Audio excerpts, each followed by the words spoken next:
ქრისტეს მიერ საყვარელნო მამანო, დედანო, ძვანო და დანო, დღეს ჩვენ ვისაუბრებთ სულიერი და ხორციელი საზრდელის შესახებ. ამ თემის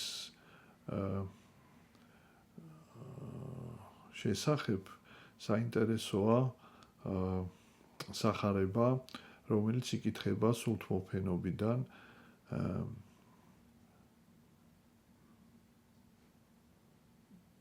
მეშვიდე უკაცრავად მერვე შვიდეულის საკვირაო წირვის დროს.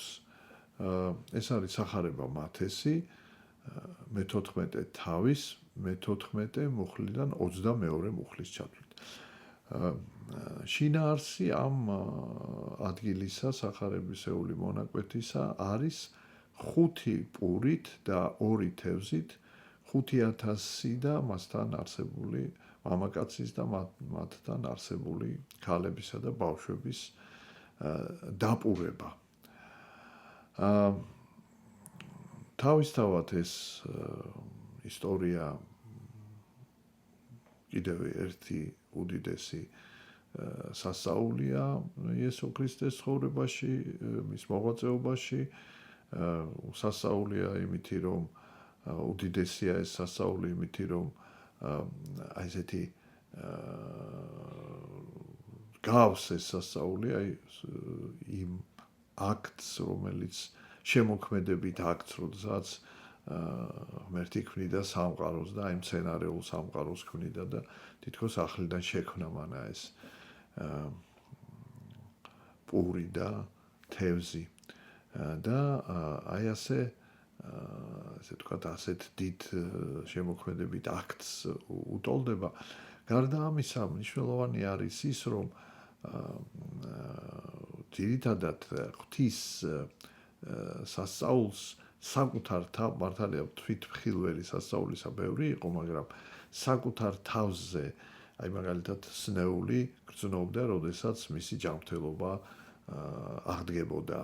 და ეს სულილებას, ესე იგი, აი ღვთის ძალის მოქმედებას საკუთარ სხეულზე, საკუთარ სულზე გრძნობდა და მრავალი იყო თვითმხილველი და აი ამ სასწაულით მრავალ 5000-ზე, მრავალგზის უფრო მეტმა ადამიანმა თავის თავზე იგრძნო ღვთის ძალის მოქმედება, ღვთის მადლთან შეხება, როდესაც აი 5 პურით და 2 თევზით 5000 კაცზე მეტი დაპურდა.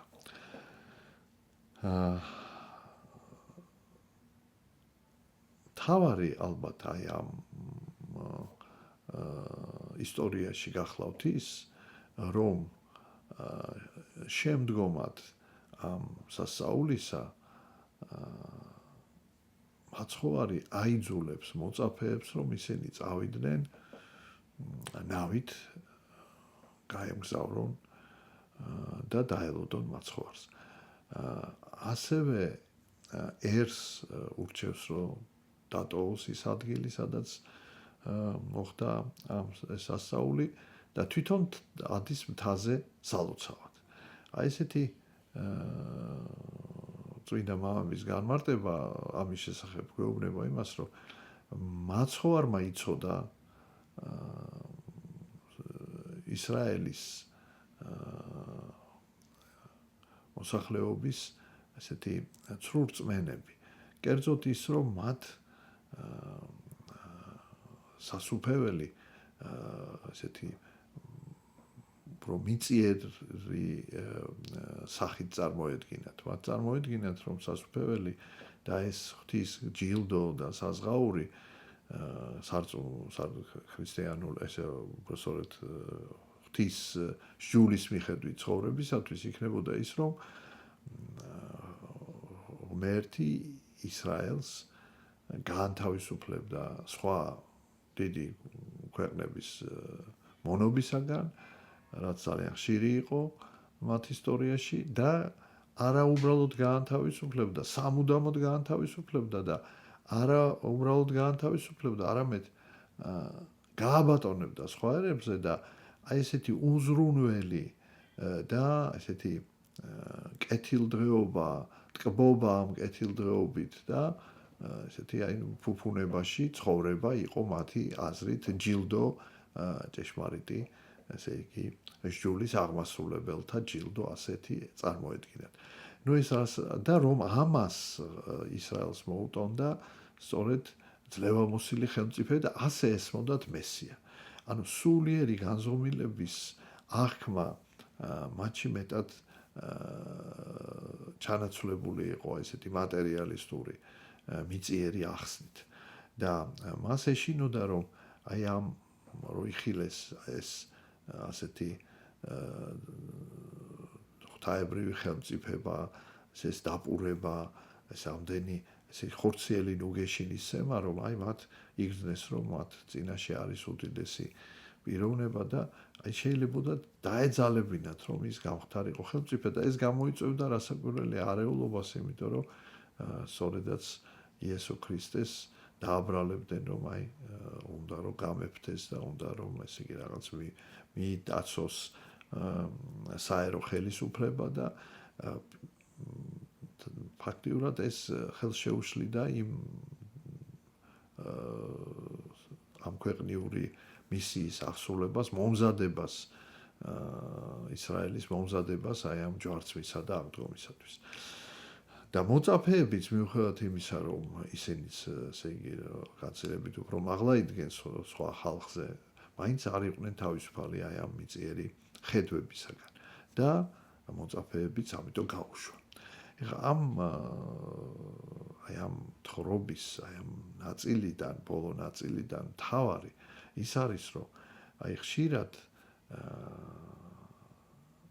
ადამიანების მათ შორის ეკლესიის წევრების, უპირველეს ყოვლისა ეკლესიის წევრების ასეთი დამოკიდებულება უფალთან ხშირად არის ასეთი არა სწორი. ანუ ჩვენ ვეძიებთ გვწამს უფალი, მაგრამ მისგან ვითხოვთ უპირველეს ყოვლისა ხორციელ საზრდოს, ხორციელ ნუგეშინის სემას, ხორციელ სიმდიდრეს, ამ ქვეყნიურ სიმდიდრეს, ამ ქვეყნიურ ტკბობას, ანუ სხვანაირად სამოთხეს დედამიწას და არასულიერ ნეტარებას, არასულიერ სიმდიდრეს. ამასაც ვითხოვთ, მაგრამ პირველ რიგში ვითხოვთ ხორციელს. და აი ხშირად ჩვენი ლოცვა ეს არის ლოცვა არა უპირველესად სულიერი სათნოებისათვის, სულიერი ჯანმრთელობისათვის, სულიერი სიმდიდრისათვის, არამედ აი სწორედ მიწიერი ჯანმრთელობისათვის, მიწიერი სიმდიდრისათვის, მიწიერი ამ ქვეყნიური ტკბობისათვის და არაზეციური ნეტარებისათვის. და ეს არის გასაგები, იმიტომ რომ ჩვენ სწორედ აი ამაშია ჩვენი ბუნება, როდესაც იგი დასნეულდა ცოდვის ჩადენის შედეგად, ის იგი მასში სიყვარული სულიერებისა, ზეციურისა, გაცილებით უფრო მცირეა, ვიდრე სიყვარული წუთისოფლისა. რაც რასაკვირველია, საბოლოოდ გვაკარგინებს სულიერსაც და ხორციელსაც, იმიტომ რომ ხორციელი ყოველივე სიკეთე სულიერებიდან მომდინარეობს და თუ შენ სულიერ სიმდიდრეს კარგავ, ხორციელსაც დაკარგავ. და ეს ილუზია, რომ აი ხორციელს მოიპოვებ, ეს არის ძალიან, ასე ვთქვათ, არასწორი, რასაკვირველია მდგომარეობა. აი ეს არის სწორედ ცდუნება, შვაკის მანქანება, რომ ადამიანი აი ადამიანს გონია, რომ აი ამ ხორციელი ესეთი ნუგეშინის სემით, ტკბობით, რაღაცა კეთილდღეობით, სიმდიდრით, აი ის ამ ქვეყანაზეც კარგად იქნება და თითქოს მომავალშიც ღმერთთან იქნება, ნაკლებად დაუშვებს ცოდვებს და ასე შემდეგ. სინამდვილეში აი ეს ხორციელი მიჯაჭვულობა იწვევს რასაკვირველია ცდუნებების გაზდას და ადამიანი უფრო და უფრო შორდება ღმერთს, სულიერ ცხოვრებას, იმიტომ რომ რაც უფრო მეტად შეიყვარებ წუთისოფელს, მით უფრო ძნელად შეძლებ მისი სათნოების აღსრულებას. მიჯაჭვულობა ხდება ხორციელ საგნებზე და აი ეს პირიქით ამ მიჯაჭულობის დაძლევა, სულიერი გამდიდრება, ანუ სულიერი გამდიდრება ხდება ხორციელი მიჯაჭულობის დაძლევით. თუმცა, როდესაც ადამიანი სულიერ საზრდოს ეძიებს და დიდრდება სულიერად, ჯანმრთელი ხდება სულიერად, ის ამ ქვეყნიურსაც მოიპოვებს, ღმერთი ამ ქვეყნიურსაც აძლევს. და ასეთი შემთხვევაში ამ ქვეყნიური საშიში აღარ არის. იმიტომ რომ ადამიანის სული ძლიერია, ჯანსაღია და ის ამ ქვეყნიურ სიკეთეს სწორად იყენებს. საზიანოდ აღარ იყენებს. და შეიძლება ასეთი სულიერი ადამიანები იყვნენ ძალიან დიდი მატერიალური ქონების მქონე ადამიანები და სწორად განკარგონ ეს ყოველივე. აი ეს არის სწორედ სულიერი და ხორციელი საზრდოს მიღების წესი, თუ შეიძლება ითქვას, რომ ჯერ უნდა ვეძიებდეთ სულიერ საზრდოს და შემდეგ რასაკვირველია ხორციელსაც. და აი ამ ხუთიპური დაბურების ამბავში აი სწორედ ეს დაინახა მაცხოვარმა, რომ ისინი ეძიებდნენ არა სულიერს, აი იოანეს სახარებაში არის რომ აი როდესაც ეს ადამიანები, ვინც ამ სასწაულის მოწმენი გახდნენ, ეძებდნენ იესო ქრისტეს, რომ მეფედ, ესე იგი, დაედგინათ და მაცხოვარმა უთხრა, რომ იმიტომ კი არ მეძებთ მეო, რომ ღვთის ძალა იხილეთ და ღვთის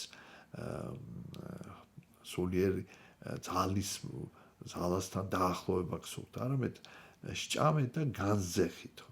ანუ აი ეს ხორციელი მოთხოვნილებების დაკმაყოფილება იყო სურვილი აი მეფედ გახდომისა, რომ მეფედ დაედგინათ იესო ქრისტე. აი ეს არის ჩვენი პრობლემა, ჩვენი და ეკლესია სწორედ ამაში გვეხმარება, რომ ეს მიჯაჭულობა, ხორციელი მიჯაჭულობა დავძლევ და არ გვეგონოს, რომ ხორციელ ესე ვთქვათ, კეთილდღეობაში, ხორციელ სიმდიდრეში, ხორციელ ჯანმრთელობაში არის, ესე იგი, ჩვენი მთავარი ესეთი ნუგეშინისცემა, მთავარი სიხარული, მთავარი წარმატება და ბედნიერება. პირიქით, ესე იგი, უპირველეს ყოვლისა სულიერში. და სულიერი თუ მოვიპოვეთ, ხორციელიც შეგვეძინება. ღმერთმა დაგლოცოთ, გაგახაროთ და მრავალს დაგასწროთ. ჩვენთან არს ღმერთი.